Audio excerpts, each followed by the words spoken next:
Welcome to the channel, ladies and gentlemen. I wanted to take a quick moment to talk about one of the greatest horror icons of all time, Freddy Krueger, portrayed marvelously by Robert Englund throughout all of the Nightmare on Elm Street movies, except for the remake, which was portrayed by Jackie Earle Haley, who also did a great job. But, you know, we just covered the franchise going through all the movies, and we did our ranking of the Nightmare on Elm Street series. And something that was really, it just kind of came to my mind is, you know, the idea of Freddy and the idea of him being evil and maybe the best version of him, because there was different versions of him throughout the movies as far as how he was depicted in the movie and also by Robert. And man, I keep going back to the original from 1984 and that fantastic scene with Tina and her dream, or I should say, and her nightmare. It was just such a great nightmare sequence, and it was really the first time that we get to see Freddy and get a sense of what Freddy is and what he can do. And I mean, seriously, when I think about it, even right now, it kind of gives me the chills. You know, she's walking into the street, and all of a sudden you hear that little sting in the music, and all of a sudden you see that shadow, and you have no idea. You know, the first time I saw this movie as a kid, I had no idea what to expect from him, and neither did Tina, of course. That's the thing. That's the thing that's really, you know, and you could see, you know, Amanda Weiss, I think she was really good in this scene, and it was also just a fantastic death scene as well, eventually, when it gets to that point when she's killed. But this is the image that I wanted to put up for you guys to take a look at. This image right here, I think, is just symbolic of the best of Freddy, you know, and the way that it's crafted. Of course, this is just a screenshot from the film, but it's so awesome. It's so well done. Look at that. I mean, he's covered in shadow. You can just barely make out his face. Robert's got this evil smile on his face, and it's just, he looks so scary. The music was great in the scene, and of course you can hear, you know, Freddy cackling, and this is just, this scene right here and this image specifically, to me, this is the definition of the best of Freddy Krueger. And I mean, there's been a lot of great moments after, you know, this movie and in the Nightmare franchise, but just this image alone, it is just so captivating. And I thought to myself, man, I gotta see what other people think of this, because I just think that it's fantastic. It's absolutely fantastic, and it's scary, it's menacing, there's an air of mystery, and like I said, this is Freddy at his best. It really is. The whole scene, it plays out so well too. You know, it's enough of his character and personality, but yet it's not over the top at all. There's no, you know, there's really no humor to it.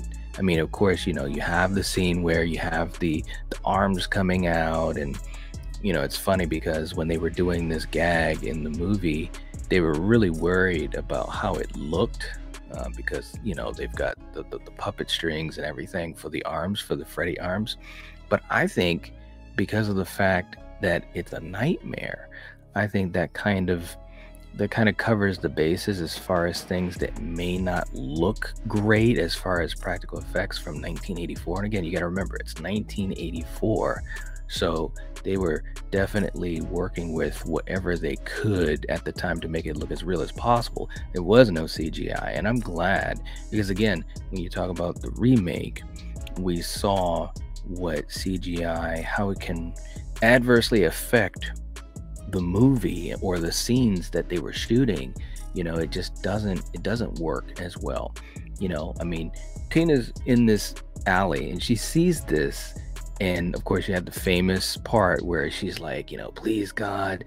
And Robert, again, I think that this was one of those perfect mixes of Robert injecting personality, with these one-liners, but also he was still like 100% scary. Of course, he says, this is God. And I love that. I love the way he said it.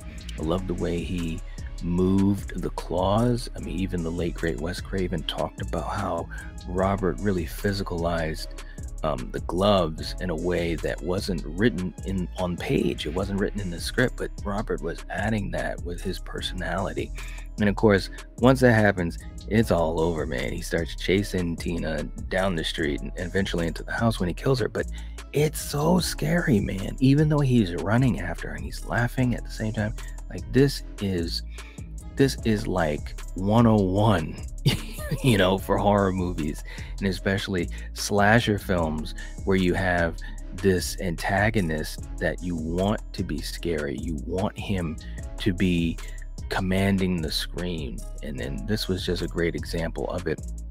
Robert Englund was fantastic in this. Of course, Robert Englund is fantastic as Freddy in general. Personally speaking, though, and we talked about this when we ranked the franchise, I just think that the character got so popular that the personality and the quips and the one-liners, it kind of took over, the horror aspect, which I think, it's a catch-22, because, Robert is able to give that personality to speak, and so people wanted more of that. And unfortunately, just my opinion, again, I still enjoyed all the movies, but I just think the funnier he got, the less scarier the movies were, and I think they weren't as effective.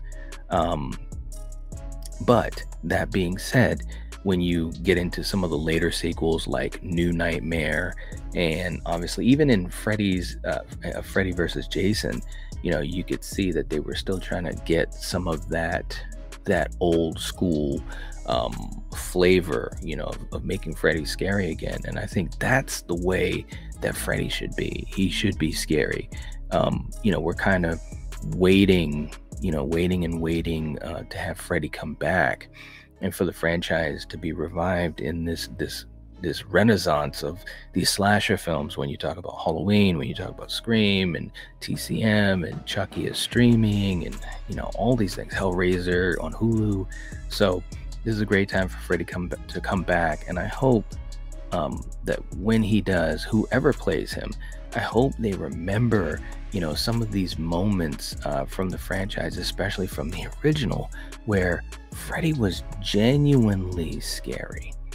Like genuinely scary, and there was just this menace about him, and the way that Robert portrayed it, the way that Wes directed it and shot it, of course, as well. But yeah, to me, this image right here, it just struck with me. It stuck with me when we were doing our live stream talking about it. I just looked at this image and I'm like, man, this is like the perfect image for Freddy Krueger. Like, this is the one that kind of says it all. Like, when you look at it, he's not playing around, man. So, like I said, when they bring Freddy back, and he will be back, obviously with fan films like Dylan's New Nightmare with Dave McRae portraying Freddy Krueger, who I think he looks fantastic in what we've seen from the trailer, and I'm sure Dave will do a great job. He, being such a big fan of the character, I think he'll do a great job. But as far as on the big screen, when Freddy comes back, whoever plays him, I just hope that the game plan is to really dig back into these moments, where you can truly have horror, and that scary feeling, like when someone sees Freddy Krueger, they truly are terrified, and there's a reason for that, whether it be the particular nightmare or how he's presented, how he is introduced, whatever it may be. Because I'll tell you what, this scene, Tina's nightmare scene, is literally perfect for me from A to Z. And again, it goes back to that image. To me, one of the greatest images of Freddy. And it's funny because being a fan of Freddy since I was a little kid, I never really thought of this particular image to be the one to stand out. But again, when we were talking about it and I put that up on the screen, I was like, man, this is like a perfect image of Freddy, because I think Freddy is best when he's scary. I think he's best when he's a little bit more reserved for the one-liners. I think he's also best when he's in the shadow like this. I mean, that just looks scary. It truly, truly does. But anyways, for you guys watching, let me know what you think. Is this like one of the best images of Freddy that you've ever seen? And if not, what is your favorite image or the best image that you think there is of Freddy Krueger? You know, what do you think about the different movies and his portrayals and so forth? Let me know in the comment section down below. Don't forget to hit the like button. It helps support the channel and I'd appreciate it. And if you're not subscribed to the Nightwatch Zone, this is the time to do it. So do it. Hit the button and also the bell notification so you know when we have videos coming on. So anyways, I'll catch you guys later. If you're watching this, if you're listening to this, you are the Nightwatch. Peace.